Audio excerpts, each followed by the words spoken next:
બોલો સ્વામિનારાયણ ભગવાનની જય, ઘનશ્યામ મહારાજની જય. ભક્તો, આ ચેનલમાં તમારા બધાનું સ્વાગત છે અને બધા જ હરિભક્તોને જય સ્વામિનારાયણ. ભક્તો, આજના વિડીયોમાં આપણે શિક્ષાપત્રીના 10 શ્લોકની આપણે કથા કરવાની છે. તો આ કથા તમે પૂરેપૂરી સાંભળજો, જેથી કરીને આપણને પુણ્યની પ્રાપ્તિ થાય અને ભગવાન આપણી ઉપર ખૂબ જ પ્રસન્ન થાય છે. હવે આજે આપણે 11મા શ્લોકની કથા કરીશું. અમારે જે સત્સંગી તેમણે કોઈ જીવ પ્રાણી માત્રની પણ હિંસા ન કરવી, અને જાણીને તો ઝીણા એવા જોવ, માકડ, ચાચડ આદિ જીવ તેમને પણ હિંસા ક્યારેય ન કરવી. અને દેવતા અને પિતૃ તેમના યજ્ઞને અર્થે પણ બકરા, મૃગલા, સસલા, માછલા આદિ કે કોઈ જીવની હિંસા ન કરવી, કેમ કે જે અહિંસા છે તે જ મોટો ધર્મ છે, એમ સર્વશાસ્ત્રમાં કહ્યું છે. અને સ્ત્રી, ધન અને રાજ્ય તેની પ્રાપ્તિને અર્થે પણ કોઈ મનુષ્યની હિંસા તો કોઈ પ્રકારે ક્યારેય પણ ન જ કરવી. અને આત્મઘાત તો તીર્થને વિશે પણ ન કરવો, ને ક્રોધ કરીને ન કરવો, અને ક્યારેય કોઈ અયોગ્ય આચરણ થઈ જાય તે થકી મૂંઝાઈને પણ આત્મઘાત ન કરવો.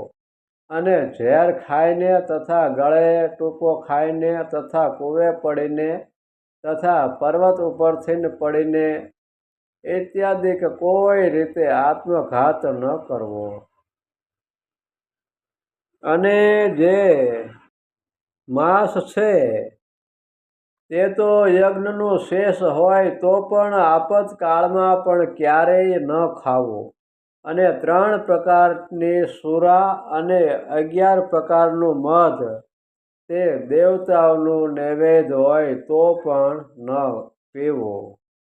અને ક્યારેક પોતા વતે કાંઈક અયોગ્ય આચરણ થઈ ગયું હોય અથવા કોઈ બીજા વતે અયોગ્ય આચરણ થઈ ગયું હોય તો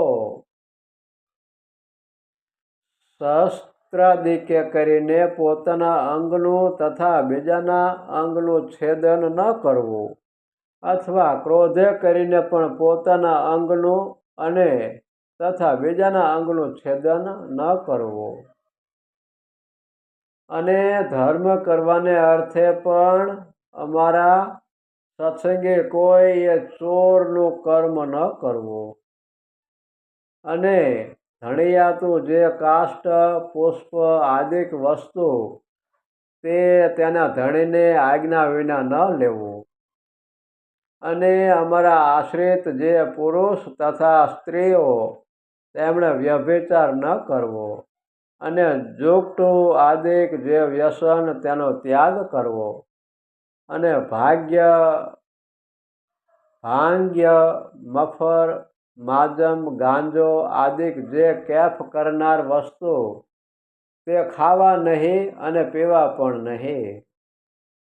અને જેના હાથનું રાંધેલું અન્ન તથા જેના પાત્રનું જળ તે ખપતું ન હોય, તેણે રાંધેલ અન્ન તથા તેના પાત્રનું જળ તે શ્રી કૃષ્ણ ભગવાનની પ્રસાદી ચરણામૃતના મહાત્મય કરીને પણ જગન્નાથપુરી વિના અન્ય સ્થાનકને વિશે ગ્રહણ ન કરવું. અને જગન્નાથપુરીને વિશે જગન્નાથજીનો પ્રસાદ લેવાય તેનો દોષ નથી. અને પોતાના સ્વાર્થની સિદ્ધિને અર્થે પણ કોઈને વિશે મિથ્યા અપવાદ આરોપણ ન કરવો. અને કોઈને ગાળ તો ક્યારેય ન દેવી. બોલો સ્વામિનારાયણ ભગવાનની જય. તો ભક્તો, આપણે આ 10 થી 20 શ્લોક સુધીની આપણે કથા કરી. તો આમાં મહારાજે આપણને જે નિયમો બતાવ્યા છે એ નિયમનું આપણે જેટલું શક્ય બને એટલું આપણે આ નિયમોનું પાલન કરીશું તો આપણે આપણા જીવનમાં ક્યારેય દુઃખી નહીં થઈએ અને ભગવાન આપણી ઉપર ખૂબ જ પ્રસન્ન રહેશે અને આપણે પણ સુખ્યા થઈશું.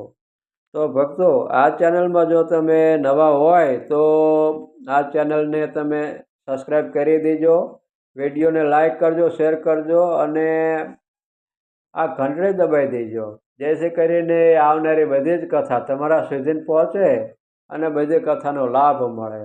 તો અત્યારે બસ આટલું જ. મને રજા આપો. આપણે ફરીને એક નવા વિડીયો સાથે મળશું. ત્યાં લગી બધા જ હરિભક્તોને જય સ્વામિનારાયણ.